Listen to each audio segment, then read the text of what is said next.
Albert Einstein dijo en una ocasión que todos los niños son genios al nacer, y las recientes investigaciones parecen indicar que todo el mundo conserva la capacidad de funcionar como un genio, siempre que haya en el campo adecuado.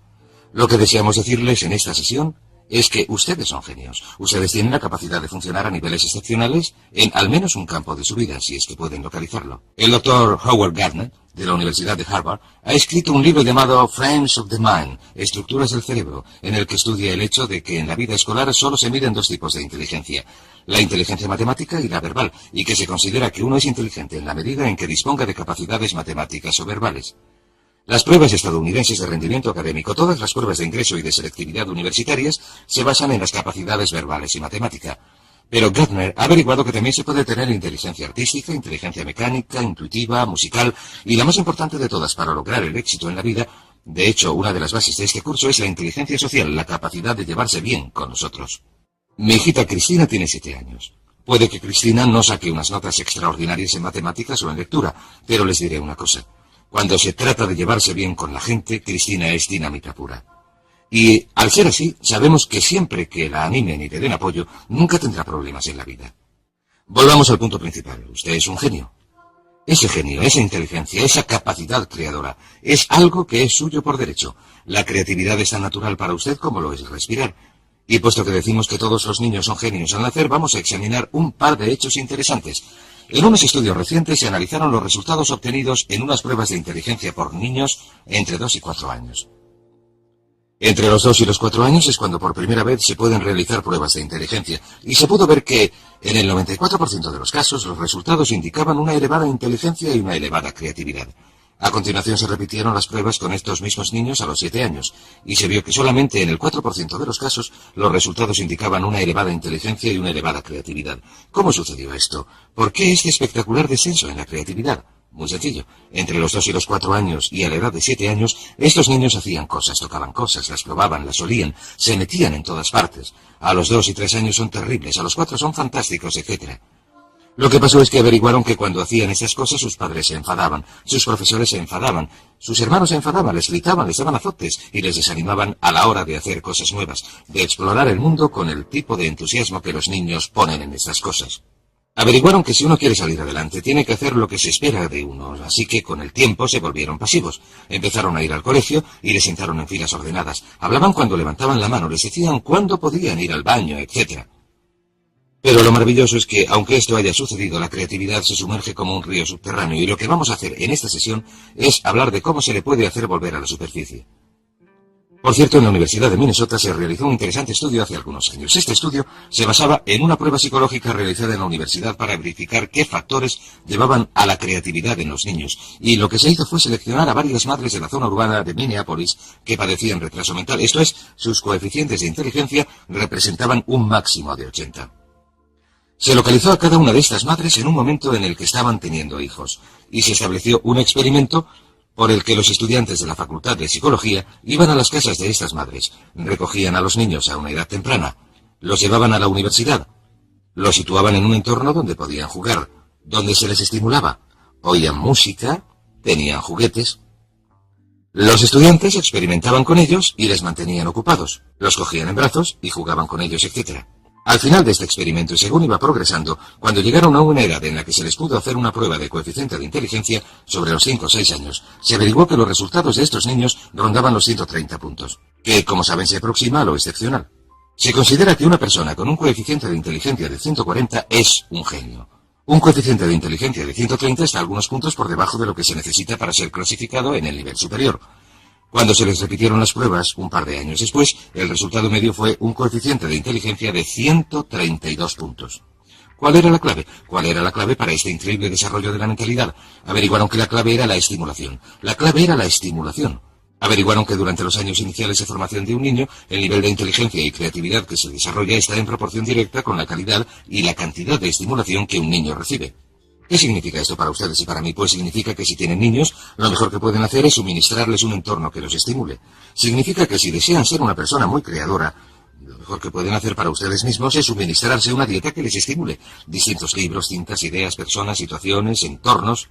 Incluso el hecho de utilizar rutas distintas para ir al trabajo tiende a ayudarnos a romper con nuestra rutina y con nuestra zona cómoda y a hacernos pensar de manera diferente. Hay algo conocido como la ley del uso, o un principio denominado la ley del uso. La ley del uso aplicada a un músculo físico dice que, si no se utiliza, se pierde.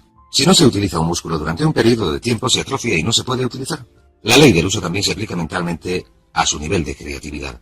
Dice que si uno no utiliza su creatividad, esta se atrofiará al igual que lo haría un músculo. Pero una cosa maravillosa que hemos averiguado, en un caso tras otro, es que si uno empieza a poner a prueba su creatividad, si empieza a exigirle cosas al igual que lo haría con un músculo, si empezara a levantar pesos, si empieza a exigirle cosas, empezará a entrar en acción, empezará a hacerla moverse y, si lo prefiere, a estimularla con nuevas ideas y pensamientos.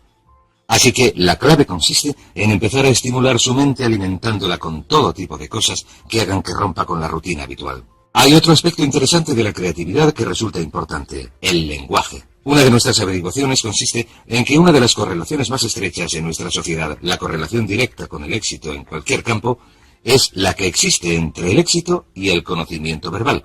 La persona media de habla inglesa utiliza menos de 1.200 palabras en su vocabulario diario, de un total de unas 500.000 palabras posibles. Hemos averiguado que el nivel de creatividad y de inteligencia del individuo están en proporción directa con el número de palabras cuyo significado conoce y que puede utilizar en una conversación. Por cierto, existen dos tipos de palabras: las que nunca se utilizan en la conversación, las que solamente se leen, pero también existen las que utilizamos continuamente en la conversación. La persona media solamente emplea 1.200. El niño medio, hasta los 5 años de edad, aprende a identificar y conocer el significado de unas 5.000 palabras. El adulto medio aprende 5.000 palabras al año, de modo que, cuantas más palabras se aprendan, más creador se hace el individuo. Lo que nos lleva a otra ley, denominada la ley de la creatividad. La ley de la creatividad dice que en la vida actual todo se inicia con las ideas, El éxito, el progreso, la felicidad, la prosperidad, el desarrollo de la vida de uno, dependen directamente de la calidad y cantidad de ideas que se desarrollen. Y lo que es sorprendente, si uno se centra en la cantidad de ideas, y yo he dedicado una enorme cantidad de trabajo al pensamiento creador, si uno se centra en la cantidad de ideas, se dará cuenta de que la calidad de las ideas es función de su cantidad. Hay quienes dicen que solamente van a desarrollar unas cuantas ideas. Esta es la gente con miedo al fracaso, con miedo al rechazo. Si uno se centra en generar una elevada cantidad de ideas nuevas que de algún modo mejorarán las cosas, ¿qué es la creatividad? La creatividad es la capacidad de producir mejoras. La creatividad sencillamente consiste en la capacidad de generar mejoras. Cualquiera que sea capaz de producir mejoras es una persona creadora. Si se puede mejorar el modo de controlar al niño, si se puede mejorar el modo de resolver una situación social, si se puede mejorar el modo en que se cocina un plato, se arregla el coche, se trabaja en el jardín, se elabora un plan de marketing, se hace un anuncio, cualquier cosa que haga que algo mejor es un acto creador. No es necesario componer sinfonías o escribir novelas o pintar cuadros. Lo único que hay que hacer es mejorar las cosas. Una serie de pequeñas mejoras puede producir unas diferencias extraordinarias en el rendimiento. De modo que la ley de la creatividad dice que el futuro, el éxito, la felicidad, en muchos casos la longevidad, estarán determinados por la calidad y cantidad de las ideas que uno produce. Pero, ¿qué es lo que controla la creatividad? En mi opinión, 3 cosas. La primera, las experiencias del pasado. Si uno se ha educado en un entorno, especialmente durante la infancia, en el que se le ha animado a pensar con creatividad, entonces será una persona creadora. A nuestros hijos, desde luego, hagan lo que hagan, siempre les decimos lo inteligentes que son, lo creadores que son, lo interesantes que son, lo divertidos que son. Y cuando están cerca de nosotros, siempre hablamos delante de ellos de lo creadores y listos que son nuestros hijos. Así que nuestros niños creen que son pequeños genios. Y probablemente, puesto que son nuestros hijos, no andan muy equivocados. En segundo lugar está el hecho de que el autoconcepto de un adulto con respecto a la creatividad es muy importante. ¿Se considera usted una persona creadora? Pues bien, como dijo Henry Ford, y ya lo hemos comentado antes, tanto si cree que lo es, parafraseando sus palabras, como si cree que no lo es, tendrá razón. Si su autoconcepto consiste en que se dice, creo que soy una persona creadora, esto es lo que se convertirá en su realidad. La mayoría de la gente cree que no son especialmente creadores sencillamente porque no han puesto a prueba sus capacidades creadoras desde hace tiempo. El tercer campo que determina su creatividad es su entorno actual. Si usted está en un entorno que fomenta la creatividad, que fomenta las ideas nuevas, verá que se le ocurren ideas. Tom Peters, en su libro In Search of Excellence, Buscando la Excelencia, dice algo estupendo. Dice que si les dejáramos, la gente nos ahogaría en ideas. Dice que las empresas más prósperas son aquellas donde continuamente se genera una enorme calidad y cantidad de buenas ideas. Dice que el éxito comercial está en proporción directa con la cantidad de ideas buenas o nuevas, o de ideas nuevas para producir mejoras. Así que examinen esos 3 puntos, estudien cuál fue su experiencia pasada con sus padres. En mi caso, mis padres me desanimaron de cualquier idea que pude tener en cuanto a hacer algo que no fuera exactamente lo esperado, porque mis padres eran una gente con muchos temores. Vivieron la depresión y la Segunda Guerra Mundial, etc. Mi autoconcepto me decía que no tenía ninguna creatividad y mi entorno en muchas situaciones era del tipo en el que había que hacer lo que se esperaba de uno para salir adelante. Pero si empezamos a desprendernos de estas cosas, si empezamos a darnos cuenta de que somos creadores, entonces empezamos a hacer que esto se convierta en nuestra realidad.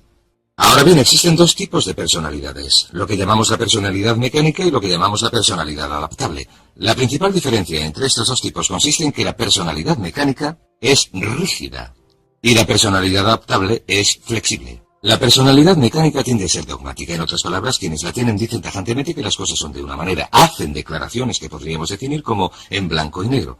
Todo es sí, no, arriba, abajo, blanco, negro. Son casi absolutistas. La declaración de un absolutista es esto es así absolutamente. La persona adaptable tiene una mentalidad abierta. Siempre está dispuesta a considerar distintos enfoques. Se dan cuenta de que una pregunta nunca queda contestada, así que siempre están preguntando. Siempre están haciendo más preguntas. Dicen cosas como ¿qué os parece esto? ¿Qué os parece si hacemos aquello? ¿O por qué no probamos esto? O esa podría ser otra idea. Y tienden, si lo prefieren, a ser fluidos.